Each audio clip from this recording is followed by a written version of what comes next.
Hello and welcome to the show. I am a co-host, Samantha Farlow with the Garrison Public Affairs Office. And I am Specialist Garrett Dacko with 11th Corps Signal Brigade. And this is Fort Hood's Great Big Podcast.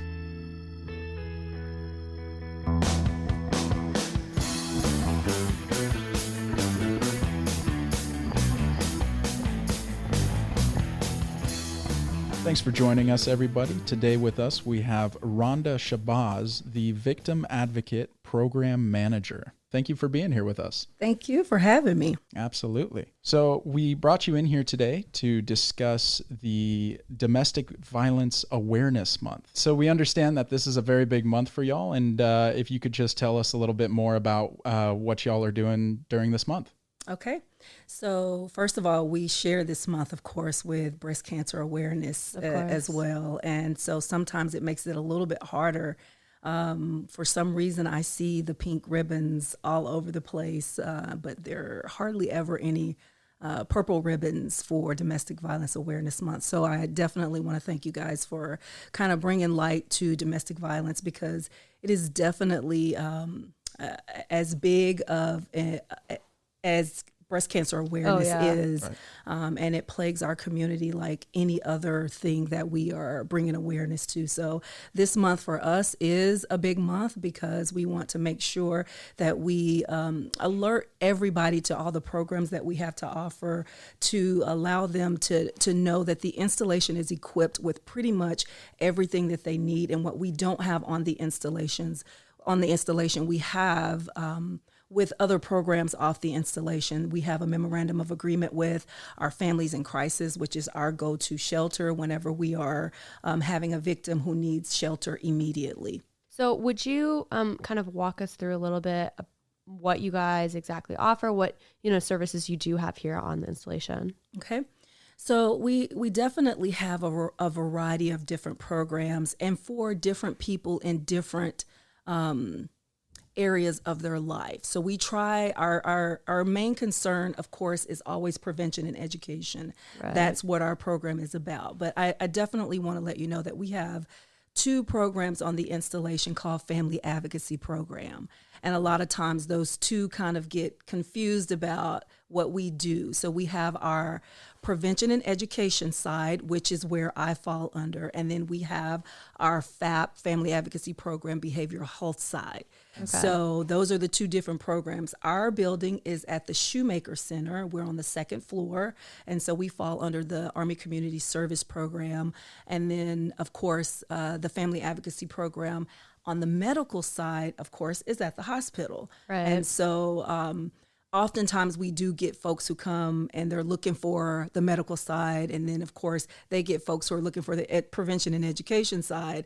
And so people get confused by that. So that's the first thing. Two programs with the same name. We serve the same purpose, as in we're helping families, but for different perspectives of that. Right. So our program is pretty much voluntary.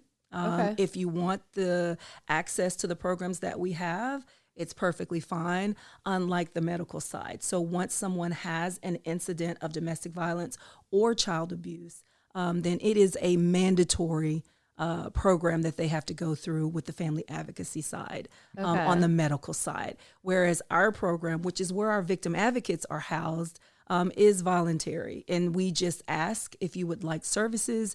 And if someone wants the services, then we offer those services for them. And to answer the question, what we actually do. So let's say we get someone who comes in and they're not sure what it is that they want. So we first kind of give them the option of restricted versus unrestricted reporting. So some people are very sure that they want the command involved, they want something done, and they want it done immediately, which means they want an unrestricted report. Okay. But we do have some victims who are still fearful, financially cannot survive on their own, and they don't want at this moment to involve anyone for fear that they may not be able to survive or feed their kids or have access to medical care.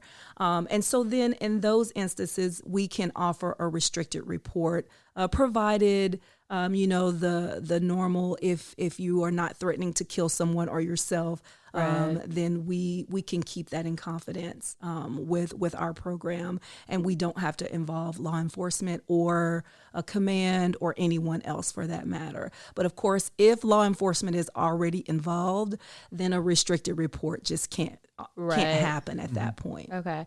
Can someone go from a restricted to an unrestricted if they come to you and talk you through what's going on, and then later on decide that they do want to involve other people? Is that a possibility? Most definitely. If someone wants to go that way from restricted to unrestricted, it is always a possibility. What's not a possibility is going from unrestricted to restricted. Right. So Okay. definitely that can happen.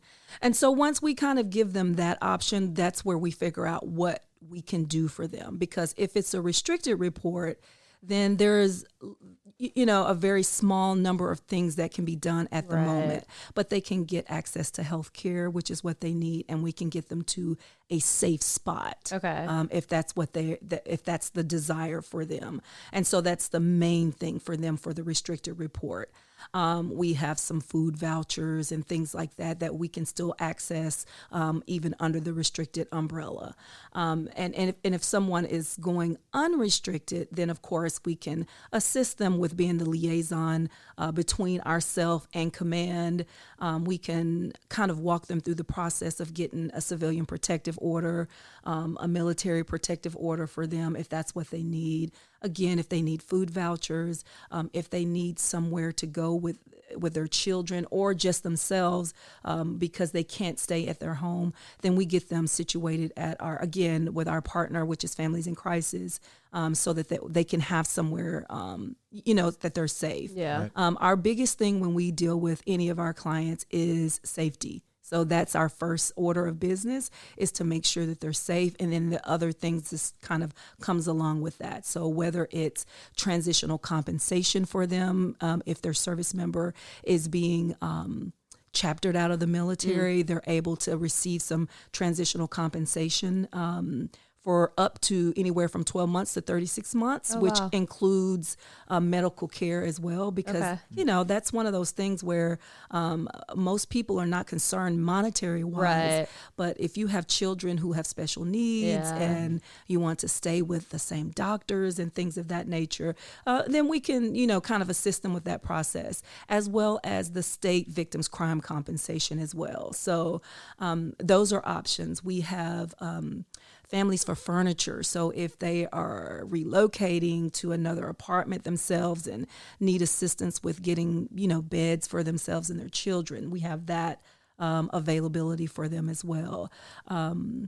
For those families who are not necessarily in the moment of an actual domestic event, but maybe it's just a verbal altercation, which we find that these verbals eventually kind of go on and on, Escalate. and they escalate, and then violence does happen. And so we actually have our educational programs that can assist service members as well before it gets to that level. Wow. So when we get the police reports that say this was a verbal that did not turn into anything physical, then we also, let them know about some of our educational classes that Right. we have. We definitely have, boot camps for dads, for our new parent support program. We have Scream-Free Marriage, Scream-Free Parenting. We just have a variety of different courses that they can take with all of our programs. So for our new parent support program, if you have a child, let's say who's between the ages of 0 and 3, you can get assistance from the new parent support program. They will come out and do educational classes, stress management classes for you and your spouse. As long as you live within a certain radius of the installation, they can come out. Right now, COVID kind of has a restriction on a lot of different Right. things. So we always say call, and just to make sure which programs are still available and Right. readily accessible to you. I don't know how much they're going into homes right now, but I think it's on a case-by-case basis. And Yeah. so those are some of the things that they can have access to. That's awesome. Wow. Okay. What do you guys not do at this point? Answered all my questions with that. Oh, my Fantastic. goodness. Look at No, that that. was great. That was great. One question I do have, though, is what is that phone number that people can reach you guys at? Okay, so it is 254-288-3341 for general questions. Okay. So if you have general questions, that is the front desk number. You can get those questions answered really quick or transferred to the right person Right. that can answer that question. If you're in a crisis at the moment, if you're in a crisis, our crisis number is 254-702-4953. That's our crisis line number. Now, Fort Hood also has what we call the reporting point of contact phone number. So everybody on the installation who is a mandated reporter has a reporting point of contact that they are supposed to call. So if command gets a service member who says, I had a fight with my spouse or an intimate partner or whoever that is, or my child was abused by my spouse or an uncle that's in my house, or whatever that looks like for them, then the reporting point of contact for everybody on the installation is 254-287-CARE. So 254-287-CARE. If you want a restricted report as a victim, the only line that you can call for a restricted report is the 702-4953 crisis line number. The 287-CARE line number is for all other reporting, to include child abuse on that line. So I can't emphasize enough for victims who may be listening. If you want to continue to have it a restricted report and you're not sure like which route you want to take at the moment, only dial the 254-702-4953 phone number. And even if you want to get it unrestricted, that number is sufficient enough for that as well. That's awesome. So with this specific topic, I know that it is an incredibly important topic to discuss, but there's also a lot of common misconceptions that happen. Could you kind of walk us through some of those? So some of the common misconceptions would be that people stay in relationships because they want to. Yeah. Like they must want this to happen to them. Yeah. They went back, Yeah. But the reality is it's power and control is what we're dealing with. Right. And if you've never been under anyone who has power and control over you, if you think about just like your kids, you kind of groom them to somewhat have a fear of you as the parent. And that's exactly what that looks like for a victim who is going through it. They've got all these mixed emotions because you love the person. You have children with them. You may not financially be able to walk away. So you have a lot of things that are staring you down, you know, making you think you can't make that decision. And then on top of that, it's not easy to file reports with law enforcement. It's not easy to just get a house just like that. It's not easy to just find a job immediately so that you can provide for yourself and your children if they are there. So nothing comes easy for anybody, to include victims.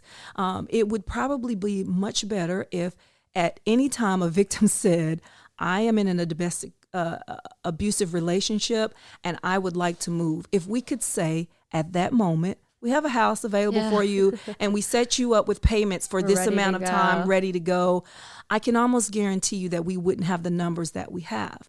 And when we talk about numbers, the numbers are this: 24 individuals per minute. Yeah. Wow. 24 individuals per minute, which is 12 million people a year, are affected by rape, by physical abuse, and stalking. Wow. It's astounding. The numbers are sometimes unbelievable. Because in this time that we're in this interview, if you think about the folks who needed help, who have been victimized by someone just in our 30-minute podcast. Yeah. you know, and here, you know, we will go home, we will go back to our jobs, and, you know, and sometimes the people in the field, you know, we see it on a daily basis. And so sometimes the numbers don't really hit you the same way, but we always talk about it in our office. We always talk about the numbers because it brings it into perspective about exactly what it is that we're dealing with. One of the programs that we have for this month is our Purple Up Mile Challenge. And basically what that is we're looking for 12 million steps, for us to get 12 million steps by any organization, any individual, any unit that wants to be involved. We have probably about 4 units that are involved right now. But every day you can use your PT miles, you can use your gym miles, your Zumba class, your spin class, whatever that is. We just want to get to 12 million steps. And to get registered for that, we just need one POC for your group, whatever that group is. You can call the same number, which is the 254-288-3341 to get registered for that. And so that's one of the programs that we have just for this month to kind of bring awareness to domestic violence. And it's not just for folks on the installation. We have units out of Fort Meade that are participating already. We have a unit in South Carolina that's going to participate with us. And so we're just looking for anyone who wants to bring awareness to that. And we have our hashtag, which is, 12 million steps or Purple Up for DV. Wow. That's amazing. fantastic. Yeah. So I also had another question, and this kind of goes out to those that know somebody that is being victimized. What can you do if someone you know is in a situation of domestic abuse? Okay, so that's a great question. What we know is this. It generally takes probably on a minimum average 7 times before someone actually decides they want to do something about it. Wow. So the chances are the very first time that you know about it, more than likely it's probably not the first time that it's happened. Right. Yeah. But even if it is, it's not that easy for people to walk away for some of the reasons that we discussed earlier. But if you are a friend of someone that you know is going through this, you can always come to our office to find out what the resources are for the folks who are eligible for the services. Just come to the office to find out what you can offer to them. Because when they know that they have people and individuals in their corner, it's easy to figure out a plan. So some folks just need help with a plan, help setting goals, which is what we do for them. We help them set goals. When they come in, we ask, tell me what your goal is. What is it that you want? Do you want to be out? Do you want to find employment? Do you, so there's a variety of things that we want to set a goal for them. Yeah. And so our goal is really to get them to the level to where they feel comfortable enough within themselves to move forward and to produce the person that they are designed to be. Yeah. Could you tell us, you kind of mentioned this a little bit, could you tell us a little bit about who exactly is eligible for all of these services that you guys offer? Okay. So, of course, it's the whole DOD civilians on the installation, Okay. any military spouse, any service member soldier on the installation who holds an ID card, Okay. basically enrolled in DEERS. Okay. And, but we will say this. For the military and for the Department of Defense, the DOD says that if you are a spouse or a current spouse, if you share a child in common, Okay. or if you share a domicile with someone, you are considered an intimate partner. Okay. Okay? So any of those folks will get services from us. Now, if you are not an ID card holder, your services are going to be limited, but we're going to resource out. We're going to Okay. tell you where you need to go. Again, we probably will send them to Families in Crisis because that is our partner. Right. And so we would just send them there to get all the services that they need. But if they're an ID card holder and they are a spouse or a former spouse, if they share a child in common, or if they share a domicile together. then they are considered intimate partners, and that falls under the domestic violence umbrella, to include sexual assault. Okay, so one of the things that happens is sexual assault. When someone is sexually assaulted, everyone always sends them to a SARC at the unit level, regardless to if they're married or not. But the reality is the SARC is going to send them back to us if they are married. So I'm going to ask you really fast what exactly that is for those who may not know. okay, so the SARC is the Sexual Assault Response Coordinator in the brigades. So Okay. they deal with sexual assault between friends or unknown assailants, Okay. that kind of thing. Okay. But if there is a sexual assault within the marriage, then that falls under the victim advocates for the domestic violence program, Okay. which falls under Army Community Service under the Family Advocacy Program. Okay. So the SHARP program is different from the victim advocate program Right. when it comes to sexual assault Okay. within a marriage. Now, the resources that they have are probably exactly the same Okay. for what they're going to offer victims, but the victim advocates that work within your unit are for sexual assault outside of intimate partners. Okay. Oh, that's good So to know. that's Yeah, that's good what that is. clarification. So SHARP stands for Sexual Harassment, Assault, Response, and Prevention. Okay. So those are the two different programs. Again, if you do go to your SARC, then for sure they are going to direct them back to our program anyway. But we Right. want to keep the victims as safe as possible, and we want them to not have to tell their story so many times. Yeah. Right. So if you get that person in your office and you know that they are married, or if they're in an intimate partner relationship with someone, or if they share a child in common, then don't have them go through the story. Just Yeah. get them to our program and kind of let us go through the process with them, because we all would have to ask the questions again anyway. Right. So Okay. Well, are there anything else that we haven't covered that you think is really important that people definitely need to know now? So one of the things that I think is really important, especially for victims who might be listening, when it comes to strangulation, a lot of the victims will say, I've never been hit, but they choked me before. Yeah. And some people don't look at choking or strangulation as the proper term, as a serious thing. Yeah. And they don't think it's as serious as someone balling their fist up and hitting them. Right. Yeah. Right? But the reality is strangulation is the most lethal form of domestic violence. Oh, wow. Yeah. So, and sometimes when you've been strangled, you don't see immediate results from what has happened. Right. You may not see any marking, you may not see any bruising, you may not feel anything, but within Yeah. 48 hours you could be deceased. Wow. And so we always want victims to know that this is serious, and you're 10 times more likely to become a victim of a death Yeah. as a result of that. If your partner has already strangled you before, you're at a 10 times higher rate and risk of being murdered. yeah. Wow. And it's not something that people really think about a lot, but we always want to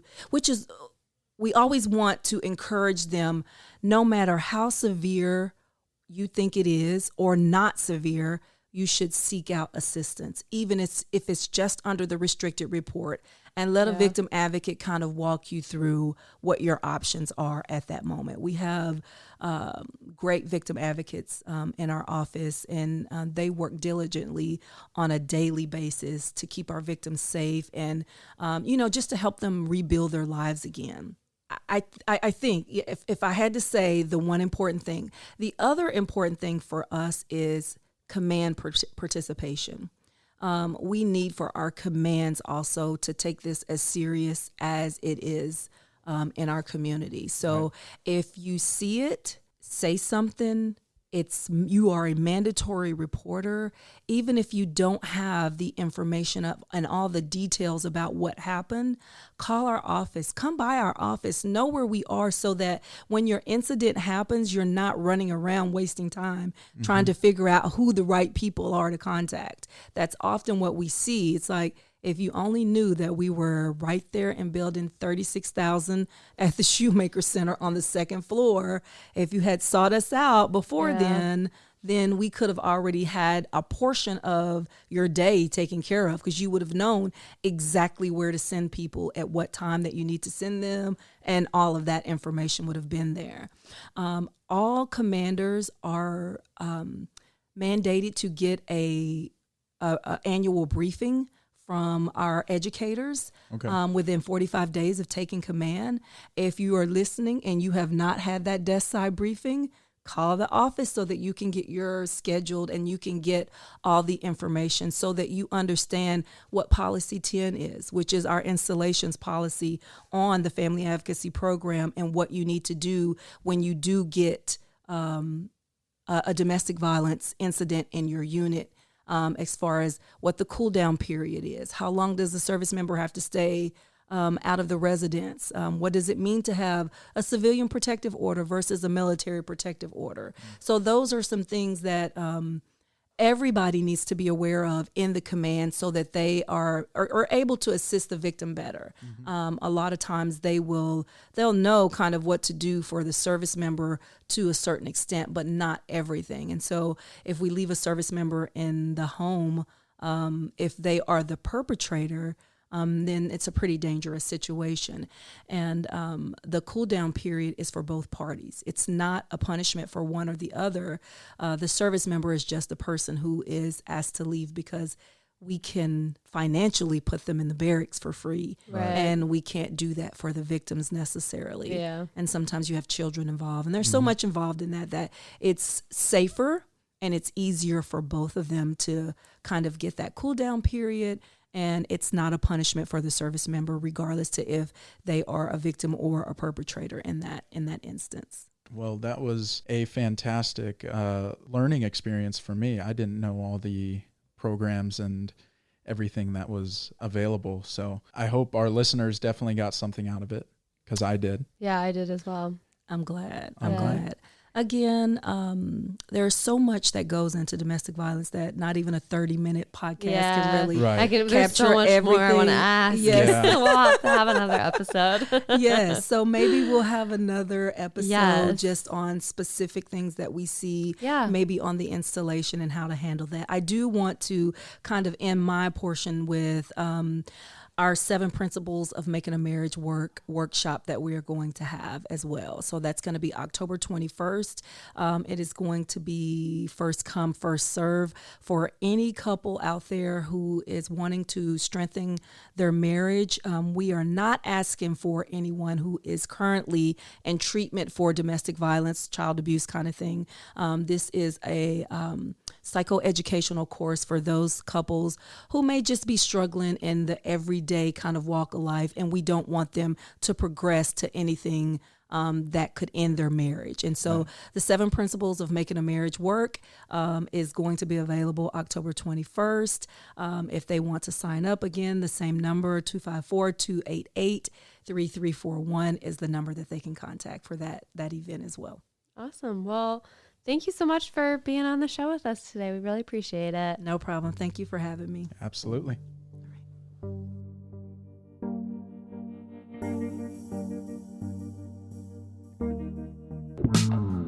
Let your voice be heard at BOSS. What's BOSS? BOSS stands for Better Opportunities for Single Soldiers and serves the single service member community, active, guard, and reserve, as well as single parents, geographical bachelors, all U.S. military service branches, and foreign service members assigned to the installation. The BOSS program is based on quality of life, community service, and recreation and leisure. As a member of BOSS, have a voice in how you live, how you spend your leisure time, and how how you support the community around you. Boss membership and the program's available leadership and project management roles also will enhance your promotion packets. For more information about how you can become a boss member, visit our website at hood.armymwr.com.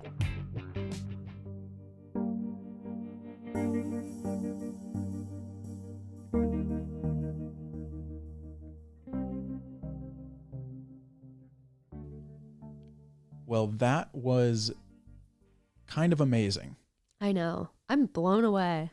Honestly. I knew some of that from some of our mandatory training, but the depth that she went into and the information, I mean, I feel like I can actually go out now and if somebody needs help, I can point them in the right direction. Yeah. Which Me is too. amazing. Yeah, that's a great feeling to have, and to know that, we brought this information to other people. Hopefully all the people out there listening, come away with the same feeling that we have. I hope so. I hope learning so much. I hope this episode helped at least one person. Yeah. Because that's the goal. Yeah. If it helps at least one person, then we're doing our job. Right. Yeah. Just for all those people out there, you're not alone. If you need help is available for you. You just kind of have to ask for it. But everybody here is available and more than willing to help you in any way they can. So. Absolutely. Yeah. All right.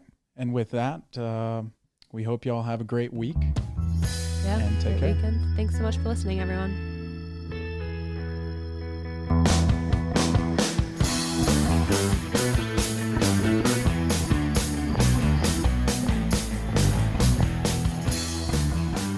This podcast is a U.S. Army Garrison Fort Hood and Fort Hood Public Affairs production. The show's theme music is written and produced by Delicious All Stars. All our music is obtained through Filter by Songtrader. Have a question or want to share some insights with us? Email us at forthoodpao@gmail.com. You can follow us on Facebook, Instagram, and Twitter at USAG Fort Hood. And as always, be sure to leave a review and subscribe wherever you listen to podcasts.